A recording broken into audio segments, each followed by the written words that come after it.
হরে কৃষ্ণ, আমি বৃষ্টি। আবার একটি নতুন ভিডিওতে আপনাদের সকলকে স্বাগত জানাই। আশা করছি সকলেই ভালো আছেন। এই সময়েরই অপেক্ষা ছিল হয়তো। চারিদিকে উলুধ্বনি শঙ্খধ্বনি তো ছিলই, তার থেকেও স্পেশালি ছিল কীর্তন।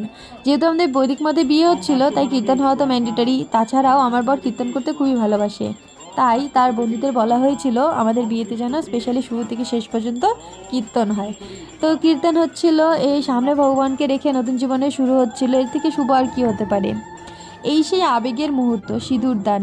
এক চিমটি সিঁদুর শুধু একটি রীতি নয়, এটা বিশ্বাস, ভরসা, ভালোবাসা এবং সারা জীবন একে অপরের পাশে থাকার প্রতিশ্রুতি। এই প্রতিশ্রুতি সারা জীবন একইভাবে যেন আমি রাখতে পারি, ভগবানের কাছে এটাই প্রার্থনা।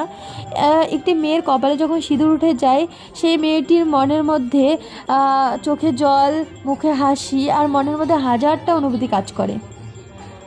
আপনারা সকলে আশীর্বাদ করবেন আমরা যেন এইভাবেই একে অপরের পাশে থেকে ভগবানের সেবা করে যেতে পারি। তো দেখা হচ্ছে পরের ভিডিওতে। ভিডিওটি কেমন লাগলো অবশ্যই জানাবেন। হরে কৃষ্ণ।